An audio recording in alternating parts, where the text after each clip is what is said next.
Dave McCann on Twitter at Dave McCann TV, sports writer, sportscaster, public speaker, podcast host, play-by-play, Deseret news columnist, and also BYUtv does ESPN Plus and more. He joins us now on the day, just a few hours from now, BYU and Alabama in the Sweet 16. Dave, thank you very much for your time. What's it been like in Provo? It's been a football season was fantastic. Could have been better, but it was really good. And what's it like now with the men's basketball team on this heater? Hey, the only thing I can add to that glorified introduction is when I was a 19-year-old kid, I was a Latter-day Saint missionary in that part of Texas. Really? So it's a full circle thing. So it's great to be with you.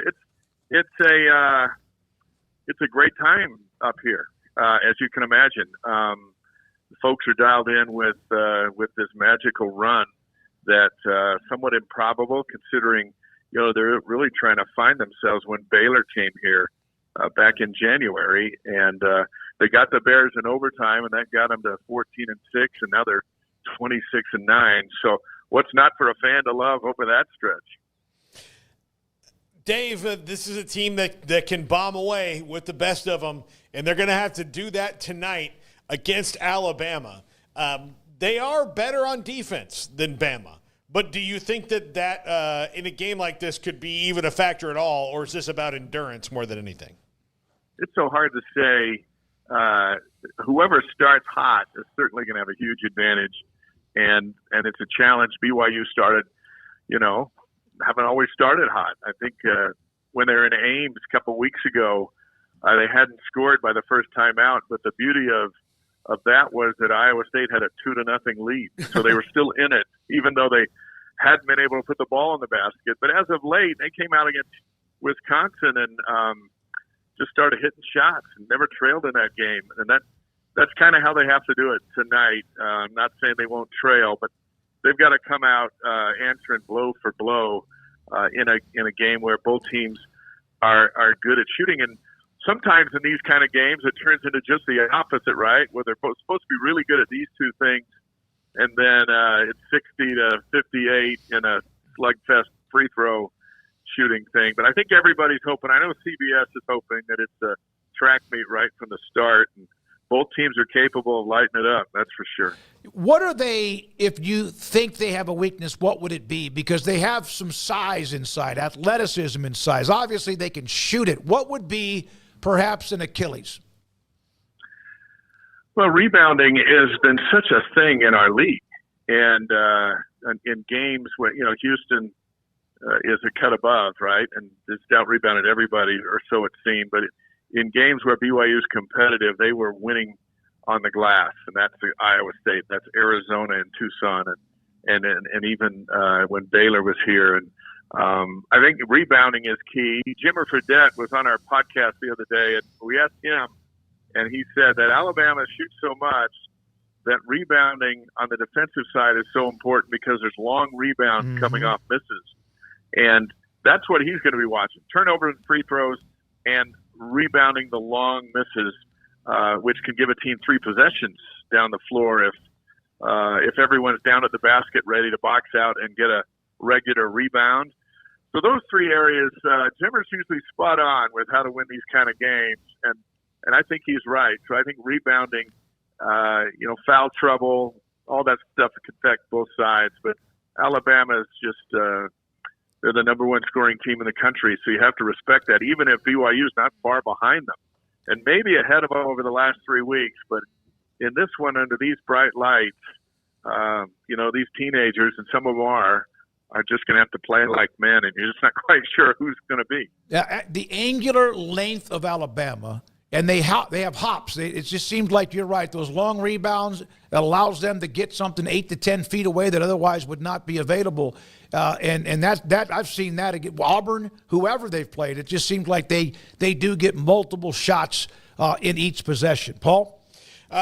Dave, this is a really amazing experiment that 3 teams have pulled off, with Mark Pope going to Kentucky, Calipari going to Arkansas, and then Kevin Young at BYU. Why has Kevin Young been such a fit, especially seeing what the future is of college basketball, the present and the future, AJ DeBonta and all that stuff, and being able to deal with NIL and having that NBA background to maybe shoot that into a program.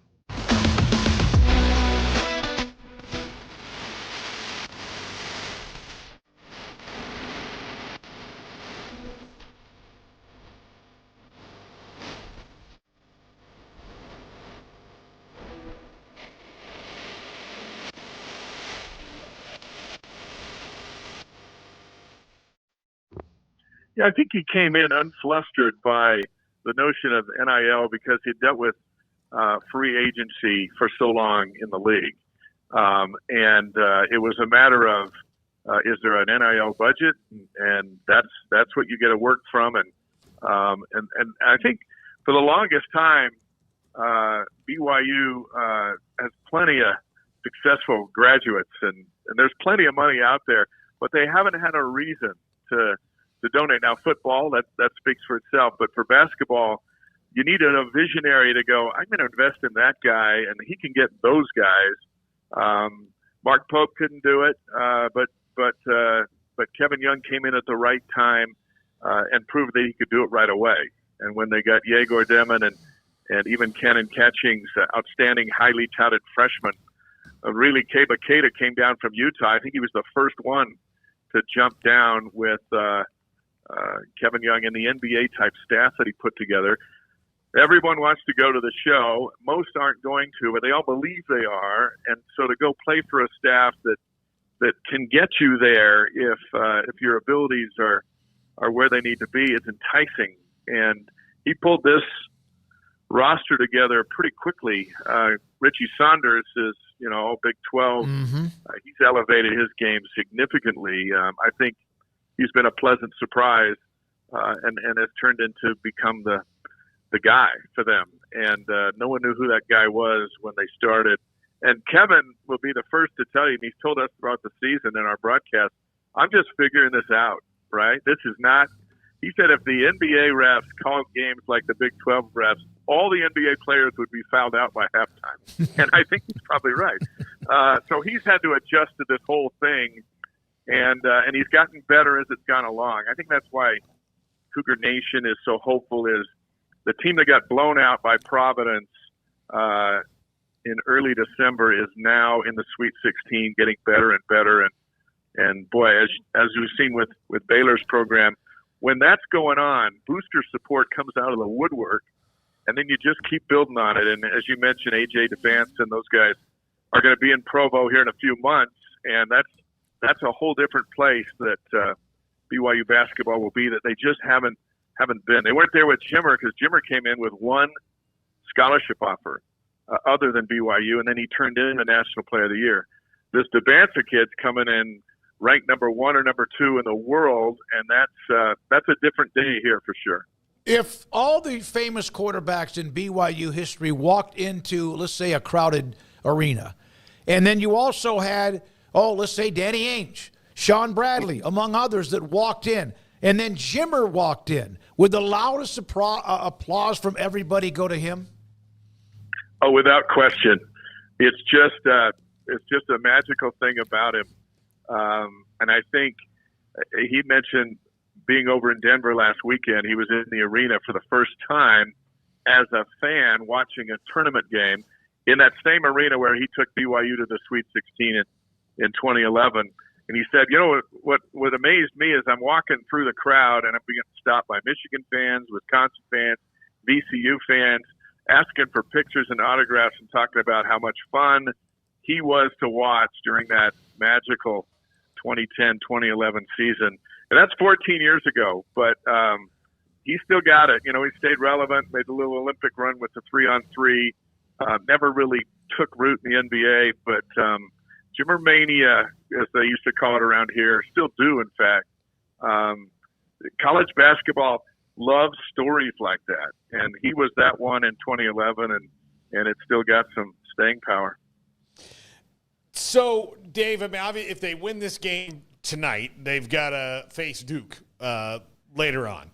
or more than likely Duke or Arizona. Obviously, you'd want Arizona because you know them a little bit more. But do you think that no matter what happens, I mean, should they win, no matter what happens around them, that this is a team that can match up with pretty much anybody? Well, anymore now, you got to play your best, no matter who it is, to have a fighting chance with the teams that are left.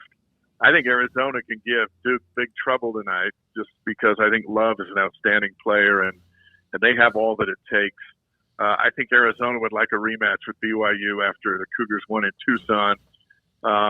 Playing Duke, I think that's anybody's dream if you're marching toward the promised land. But BYU hasn't been where they are today for so long, and even you got to go back to Danny Ainge in '81 for the Elite Eight. I think that's beyond comprehension at the moment.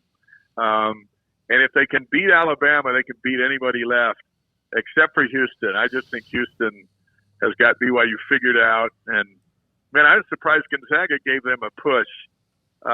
Haven't they just been so impressive from start to finish this year? Oh, yeah. Tech beat them in Houston, and Tech had Toppin didn't play, got ejected, remember, early in that game. Yeah, but for the most part, not every game, but Houston is pretty much controlled from start to finish. And they had to rally a couple of times. But, no, they've been in cruise control almost start to finish. The fun thing about tonight is by the end of it, we'll be scratching our head about something that we're going to see, that we're not sure what it is yet, whether it's in this first game or in the games later on. But it's such a magical time. And to go back to your initial question, I think that's what has everyone captivated around here and around the country, even the world with BYU's following is it's a big night, it's a big game, and your team is finally in it. And, it's like waiting for the circus to start. Dave, enjoy it. I know you will. You covered it at every angle. Appreciate your time. Love the story about Jimmer that you guys had in Deseret News, and we'll see what happens. I know that I'm trying to think of anybody that was not a Power 4 team program university that moved into a Power 4 who has taken advantage of it better than perhaps BYU, who I never thought of as any kind of a G5. I always thought as BYU as a power team, but the door opened, they have come through it, and they seem like they're a great fit moving forward and ready for everything. Well, and look what they did with football in just their second year. Mm-hmm. They've really made similar jumps in both, and I think they're here to stay. And I know you're running short on time. The Big 12 prepared BYU to play these kind of games where the Mountain West and the WAC and the WCC never did, and they just couldn't get out of the UConns, Syracuse, Texas A&M matchups. But now that the Big 12 has proven their mettle through this season in particular, now they're matching up with teams and they're going to toe-to-toe with them. And if they get Alabama tonight, that'll just be another one on the list that schedule in the Big 12 prepped them to deal with. Hey, man, good to have you on. Appreciate it. Thanks for responding as quickly as you did. And also, like you said, full circle from when you were here back when you were young and spreading the word. Thanks for your time. Love Texans. Thank you. Have a great day. Dave McCann, Deseret News, and also BYUtv and many other things. Does a lot of the games on ESPN Plus when it's not a network game, and we appreciate his time.